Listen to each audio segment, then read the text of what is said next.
Nah, ini dia lur, contoh media tanam yang kurang pas, yang akhirnya menjadi kayak gini ya, keras, bantat, lengket, dan akhirnya tanamannya mati. Berbeda dengan media tanam yang satu ini, dia tetap gembur, sangat gembur sekali, meskipun ini media tanam bekas yang sudah tidak lagi produktif karena ini sudah habis panen, dan rahasianya akan kita ulas pada video kita kali ini. Nah, jadi penggunaan bahan yang salah akibatnya kayak gini, yang awalnya keras, dia menjadi gembur, dan setelah beberapa tahun kemudian dia kembali mengeras kayak gini.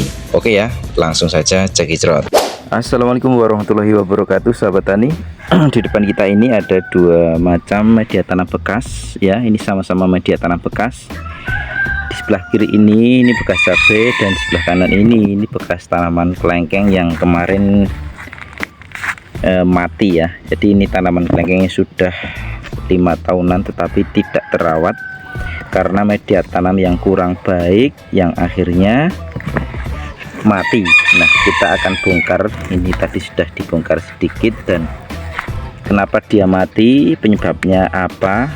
Nah, kita nanti akan coba cek ya media tanamnya seperti apa. Nah, selain kita nanti membedakan media tanam, dua media tanam yang berbeda, nanti kita akan kasih solusi bagaimana mengatasi media tanam yang seperti ini supaya tanaman kita tumbuh subur dan tidak terjadi kematian kayak gini ya teman-teman. Nah, kita akan lihat bagaimana kondisi media tanam yang sampai membuat tanaman kita mati. Jadi nah, ini keras sekali, media tanamnya sudah mengeras, yang mungkin awalnya dia memang ya lumayan gembur, tetapi setelah beberapa tahun ternyata media tanam ini mengeras teman-teman, mengeras kayak batu, dan otomatis perakaran yang ada di dalam media tanam ini dia tidak bisa tumbuh dengan bagus ya, karena saking kerasnya. Kemudian selain keras, kita akan cek bagaimana kondisi tanahnya. Nah, selain keras dia juga sangat lengket. Nah, saya akan bercerita sejarah atau dulu saya menggunakan bahan apa, kenapa media tanamnya kayak gini ya. Jadi waktu itu yang saya gunakan adalah yang pertama tanah, karena tanah di sini teksturnya sangat lengket dan keras, jadi seperti bahan untuk membuat genteng atau batu bata seperti itu. Kemudian bahan yang kedua adalah pupuk organik. Nah, di sini masih ada sisa-sisa pupuk organiknya.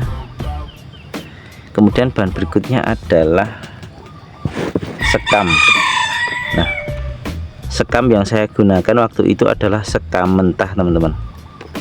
Meskipun perbandingannya sudah 1:1, tetapi yang saya gunakan adalah sekam mentah. Ternyata sekam mentah ini dalam jangka waktu yang lama, lebih dari 1 tahun, bahkan 2-5 tahun, ini dia akan hilang teman-teman. Kenapa hilang? Karena dia terjadi pelapukan.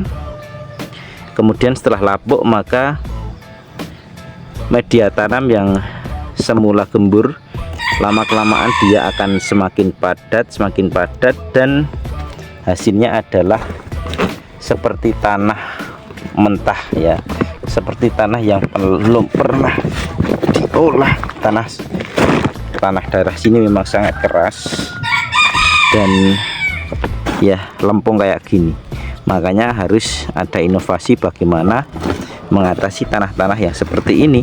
Jangan sampai kejadian seperti tanaman ini ya, mati karena ya kayak gini, tanah kayak gini, media tanam kayak gini. Bagaimana perakaran bisa menembus dengan bagus, bagaimana nutrisi yang kita berikan bisa dimanfaatkan oleh tanaman, ini sangat sulit teman-teman. Oke, kemudian bagaimana solusinya? Sebelum kita ke solusi, saya akan memberikan contoh media tanam yang kedua. Ini sama-sama media tanam bekas, namun kondisinya sangat jauh berbeda. Jadi sama-sama tanah awalnya itu keras, tetapi dengan sedikit perlakuan saja maka dia akan menjadi gembur seperti ini. Meskipun ini juga kita kasih di dalam pot ya, di dalam pot, kemudian kita lakukan penyiraman, pemupukan dan lain sebagainya, namun ternyata hasilnya sangat berbeda. Dia tetap gembur kayak gini. Nah, ini bekas-bekas pelakarannya ya. Nah, solusinya cukup mudah teman-teman. Jadi hanya ada 2 langkah. Langkah yang pertama yaitu kita tambahkan satu bahan. Nah, ini masih terlihat ya teman-teman ya. Bahan yang pertama adalah gunakan arang ya. Kenapa arang? Karena arang ini sampai bertahun-tahun dia tidak lapuk. Nah, ini buktinya, sampai bertahun-tahun dia tidak mengalami pelapukan. Jadi dia tetap kayak gini. Yang awalnya segini sampai berapa tahun pun dia akan tetap segini. Dia tidak akan berubah bentuk, dia tidak akan berubah menjadi tidak mengalami pelapukan, sehingga yang awalnya media tanam kita itu gembur ya selamanya gembur kayak gini. Meskipun ada sedikit pemadatan karena penyiraman, untuk arang ini dia tetap berfungsi sebagai porositas ya. Jadi media tanam kita tetap poros. Namun kalau kita menggunakan sekam mentah, maka sekam itu dia akan mengalami pelapukan, sehingga ya yang terjadi adalah kembali dia akan menjadi tanah, dan tanah kita akan kembali ke padat seperti itu teman-teman. Nah, untuk mengatasi porositas supaya media tanam kita tetap poros, tetap gembur kayak gini, kalau saya sendiri hanya ada 2 langkah. Yang pertama adalah dengan penambahan arang. Kalau arang ini dirasa kurang cukup, maka kita tambahkan tanah pasir ya. Tanah pasir kita bisa mengambil dari sungai, biasanya sungai itu ada endapan tanah yang sangat gembur, namun tetap harus kita gunakan tanah yang ada di sini ya. Misalkan jenis tanah kita jenis apapun itu tetap kita gunakan, karena kalau kita menggunakan 100% tanah sungai maka nutrisinya juga tidak cukup, karena tanah sungai di tempat kami itu tidak cukup nutrisi ya, sehingga harus kita gunakan tanah kita seperti itu teman-teman. Jadi sangat mudah sekali bagaimana mengatasi tanah yang kayak gini, media tanam kita yang keras dan lengket, seketika menjadi gembur kayak gini dan tidak akan mengalami pemadatan lagi. Meskipun sampai bertahun-tahun media tanam kita tetap menjadi gembur. Nah, seperti itu teman-teman. Semoga menginspirasi, semoga bermanfaat bagi teman-teman semuanya.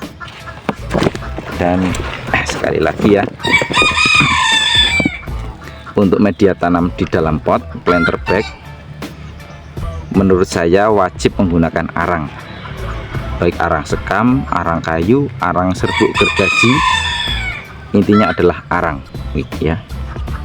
Kecuali tanah kalian, tanah teman-teman itu sudah gembur, sudah poros, sudah berpasir, nah penggunaan arang ini ya tidak begitu wajib. Tetapi kalau tanahnya kayak gini, ini wajib menggunakan arang, karena arang tidak mengalami pelapukan.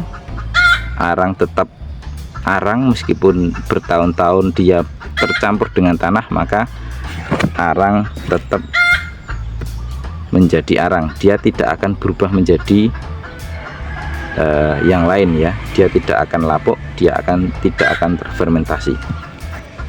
Demikian teman-teman, semoga bermanfaat. Assalamualaikum warahmatullahi wabarakatuh.